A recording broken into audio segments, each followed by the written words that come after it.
What up, Pokemon peeps? Welcome back to the YouTube channel, and today we're gonna be bringing you another another Giratina matchup against Single Striker Urshifu. Quick game here at my locals house rules. So let's go ahead and jump into the action. In 1 second here while I hit the play button, and then we switch back over here.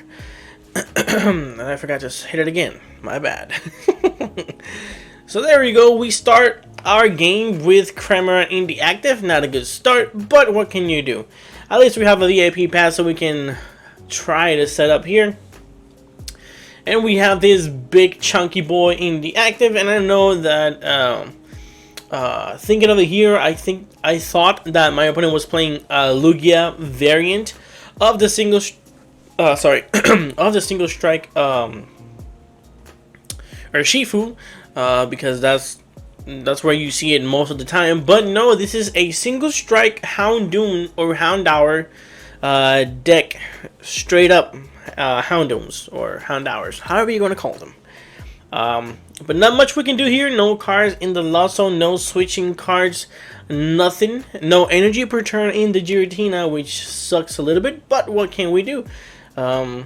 We just have to get 10 cards in the lost zone as fast as we can, and hopefully our opponent does not set up quickly.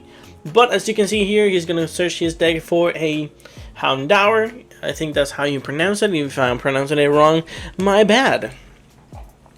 And he's trying to get those set up as fast as possible, because those are your energy accelerations, and Single Striker Urshifu takes the dub with those. He does, I think it's 280 damage or 270 plus the extra damage that the energy gives you. But looking at his hand, it's not looking good. Only a Serena, a switch card, and what else?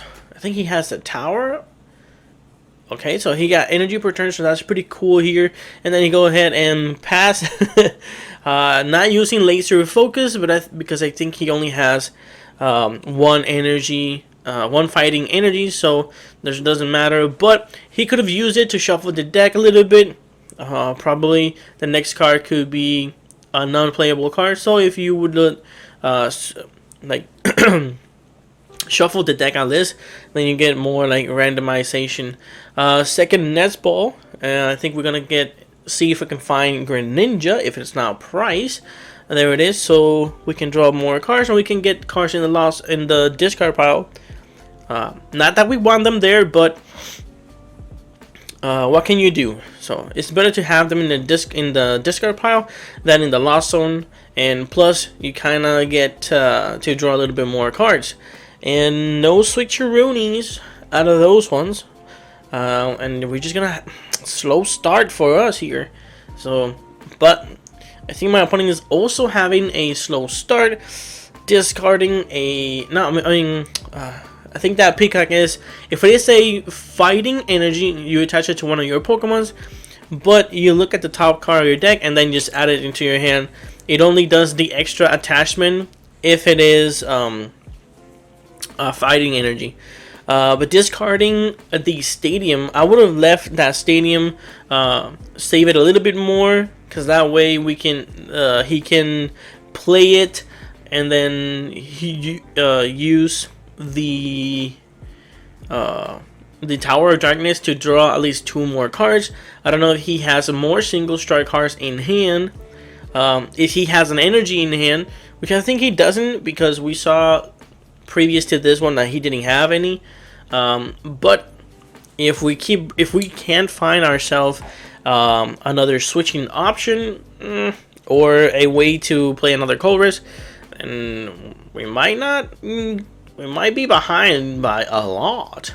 And we discarded that psychic energy last turn instead of attaching it into the Giratina, but no, 3 energies. So the first attack, I think it does, if he evolves it, if he evolves the Urshifu, I think it does 140 with the beatdown. If he would use the other attack, sorry, I think my nose is killing me. But nonetheless, My opponent takes the first prize card, which is not quite good. This big boy has 330 HP, so it's gonna take us a quite sometimes to get the knockout on this guy. Fortunately for us, we have another cold rest in hand out of that cold rest that we play, escape rope and energies, so we can use those energies. We can use also the escape rope, so we can target the Houndour or the Houndoom. My bad, I keep mixing them up, but I think it's a Houndoom. And then we can see if we can find ourselves another Greninja. If that's an easy discard. Obviously, only 5 cards in the lost zone, but there it is. We can play there. Fantastic! We have the second Cramorant in the bench, so that way we can potentially play escape rope, promote. There it is. Yeah, promote the comfy, get more cards in the lost zone, and then escape rope again, so we can poke 110 damage into this Urshifu single strike. And then hopefully for next turn, once he takes the knockout on this guy, because he's on top deck mode, so I don't think he will, or I don't think he has a boss's orders in hand, and we're gonna be poking another 10 extra damage and another escape rope. And now let's see how my opponent responds to this situation. So 110. He can also play. I mean, he can play Cheryl, but that's kind of a sticky situation. He has the energy. The thing is that if I can get myself another switching option, I can promote the comfy, get the 7 card in the lost zone, retreat, Mirage Gate into the Tina, and hit it for 280 damage, which will take the knockout here on this big boy.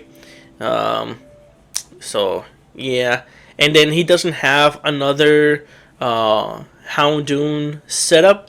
If he would have had it set up like that, he can potentially, in like a perfect world,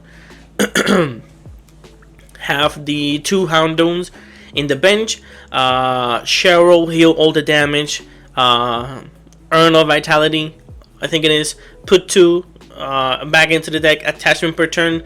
Attach 2 more with the Houndooms. And do 160 damage into this Cramorant, taking the knockout, because I think with 280 damage, I'm not going to be able to get there. Because 280 plus 60, I think, yeah. So it's kind of a tricky situation here. No, he will have 40. Yeah, I think it's still a knockout. Probably short by 20, but still. Something like that. Over here, playing Cold Rest. And we didn't get a Mirage Gate, which sucks. So we're going to put those 2 cards in the lost zone, because we don't need them. That's going to be 8. And now we just have to figure out... Oh, we have them in hand, so that's kind of cool. We have them in hand. Now we can attach that water, and well, we have a second one, so I'm not that worried about it. And then we can play the second one, attach another water energy into the active, and then a psychic at the bench, and use 280 to take the knockout in this Urshifu. And then we will have to see how my opponent responds to it. And I'm okay attaching the water energies and discarding them. Putting them back into the lost zone, because we're not gonna be needing Greninja. I think we would have used Greninja if he would have set up more Pokemons. But since he didn't, we're gonna go ahead and take the knockout here. Take our first 3 prizes. We're gonna be ahead by 3, and my opponent just concedes because he just doesn't have enough cards for to respond to it. So that was a quick game. Hope you guys enjoyed there. But Urshifu making a comeback. It's a good deck, because I played that deck for the longest. Single strike Urshifu. with Umbreon VMAX, and it was a very good deck. I don't think it is good in this meta. Why? Because you have Gardevoir AEX, that is a Psychic Pokemon and it hits you for weakness. But I think if you pair it up with Umbreon or another Dark type Pokemon, like for example Tyranitar, you can take advantage of it. But Gardevoir attacks with not only the EX, but most of them, the attackers are one pricers. So you're gonna have a little bit of a bad time there. But nonetheless, it was a good show, good matchup here. I hope you guys enjoyed. If you did, leave a like, subscribe to the channel, please, and share with your friends. And I'll see you guys on the next episode. Peace out.